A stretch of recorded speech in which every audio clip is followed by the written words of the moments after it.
Here I am with another video about Portugal, and in the next few minutes you will discover the best companies you should rent with. What kind of documents do you need to rent a car? Is it mandatory to have a credit card? Is it intimidating to drive in Portugal? Is it actually better than taking the public transportation? What kind of insurance do you need? And so much more, so let's have a start.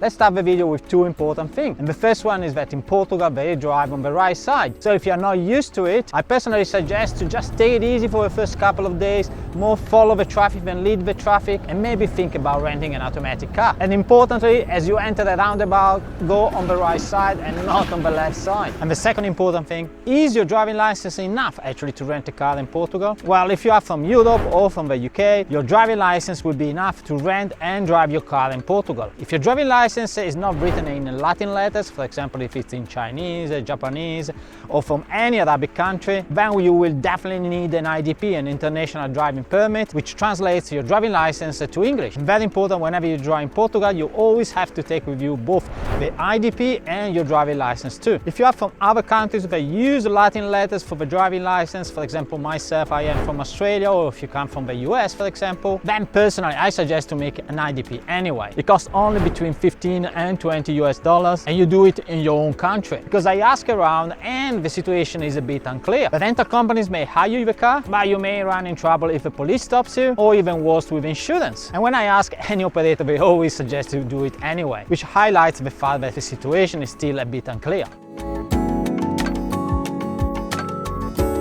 There are three main international airports in Portugal. Porto and Faro in the Algarve region have a similar size. Meanwhile, Lisbon is almost 3 times as big, which usually means that you will have more available flights and a better choice and price of cars once you are in Lisbon airport. So if budget is a concern, you may want to fly to Lisbon even if you're planning to visit the south of Portugal, because Faro can be more expensive in both flights and cars. It's always easy to make a comparison on the website so you can take a final choice.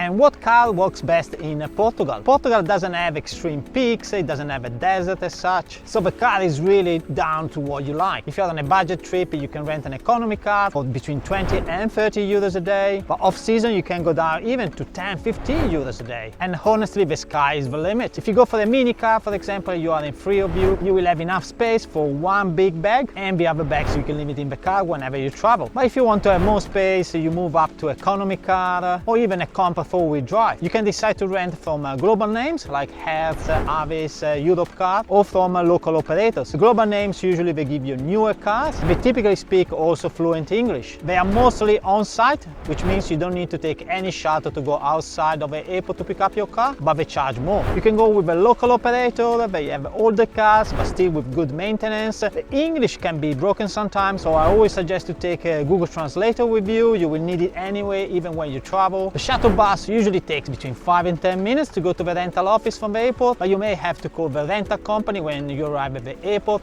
But all of the major airports, Lisbon, Porto or Faro, have Wi-Fi, so you can communicate typically with WhatsApp. The great benefit of a local operator, of course, is that they are cheaper, and besides that you help the local economy, which is great. What I've been doing for the last 5 years is to use a comparative website that includes both the local and the global operators, and it works like an ABA of cars in a way that every single rental company is ranked by the customers like myself between 5 and 10 stars. So what I usually do, I just filter between 8 and 10 stars to get the most trusted companies, and then I go for the cheapest price. As easy as that. Check always the rental condition just to make sure that it's all included in what you need, and on their website it's easy to go through that. There is no small letters as such, especially if you're thinking about exploring also part of Spain. Just make sure that the rental company allows you to take the car outside of Portugal. I'm gonna leave a link of this comparative website in the video description.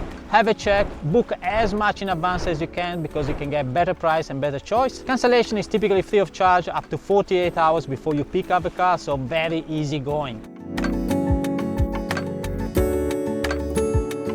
So what kind of insurance do they give you when you rent a car, and what probably you need to add? So let's start with a third-party liability insurance, or TPL. This is mandatory in Portugal and it's always included when you rent a car. And it covers damages that you may cause to other people, properties or vehicles. But it's not going to cover any damage that you cause to your own vehicle. For that you need to have a collision damage waiver. This is not mandatory when you rent a car, but it's more often than not included into the package and include damages to your rental car. However, there is always a deductible, which may be between 500 euros and 3,000 euros. Some of the providers include also theft protection, also in this case with a deductible, and also road assistance, which can be quite handy in case of trouble in Portugal. You can decide to reduce your excess with a super collision damage waiver, SCDW, or even to zero your excess with a full insurance. And that's what I usually do, because it may happen, to scratch the car, to bump it, and that can cost you when you take the car back, between 300, 500 or 600 euros, which is an amount of money that typically is within the excess, and therefore you have to pay for it. I typically do this full insurance on the website I mentioned before, and it costs me only between 8 and 10 euro a day, which is a great peace of mind whenever I travel in Portugal.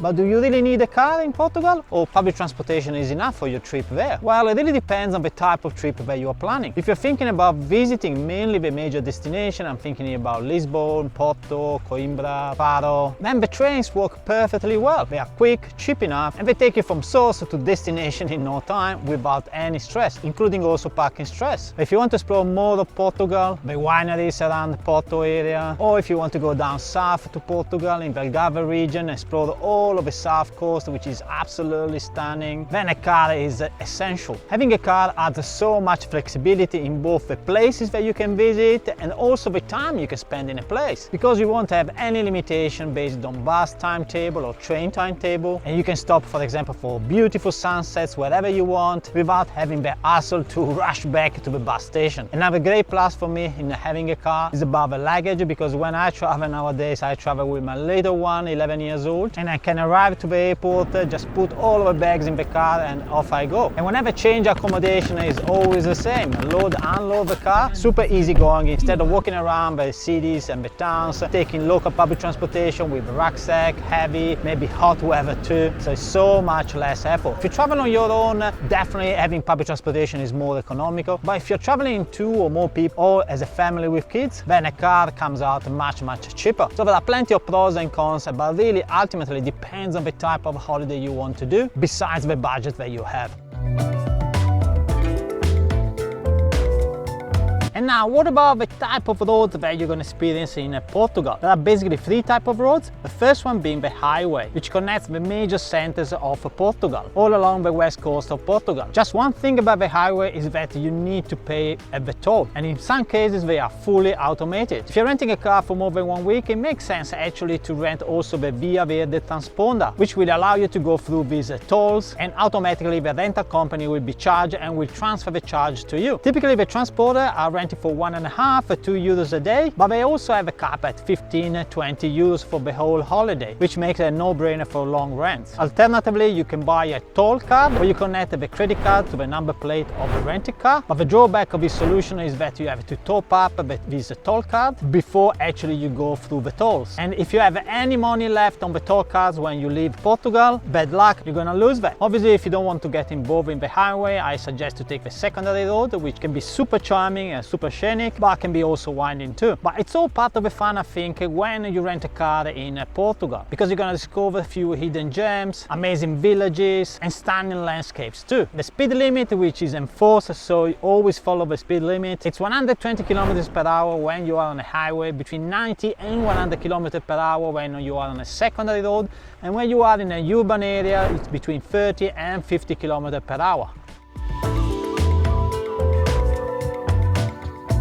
And how are the local driving? Well, typically they are very calm and chilled out. Sometimes you have someone overtaking you with narrow streets outside of small villages, but then just relax and leave them going. And it can be quite neurotic if you are in the middle of peak office hours. So try to avoid the peak hours, especially around the cities of Porto and Lisbon, between 7:30 and 9:30 in the morning and between 5 and 7 p.m. That's when the traffic can be actually quite heavy and almost congested. And this is not something that you want to experience during your holiday, of course. So if you're traveling in the morning in that region, just take it easy in the morning, have a pastry, and after 9:30 start your trip.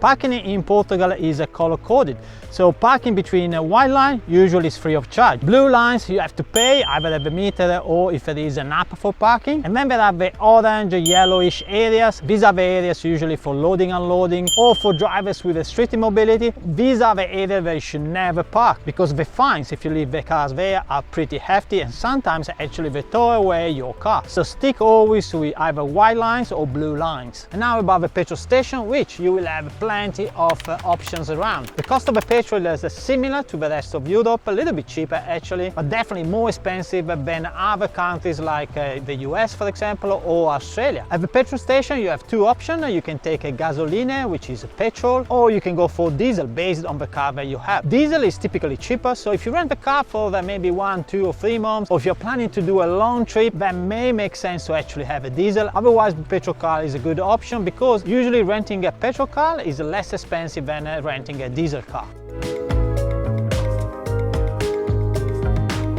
If you're traveling with kids, just be aware that you will need a child seat if your kid is less than 12 years old or is shorter than 135 centimeters. Typically, the car providers, they can rent the child seat and they charge between 5 and 10 euros per day. So if you're renting the car for 2-3 weeks, it makes absolutely sense to take the child seat with you, or maybe just buy outside the airport in one of the nearby shopping centers. And now what about the scams that you can expect in Portugal?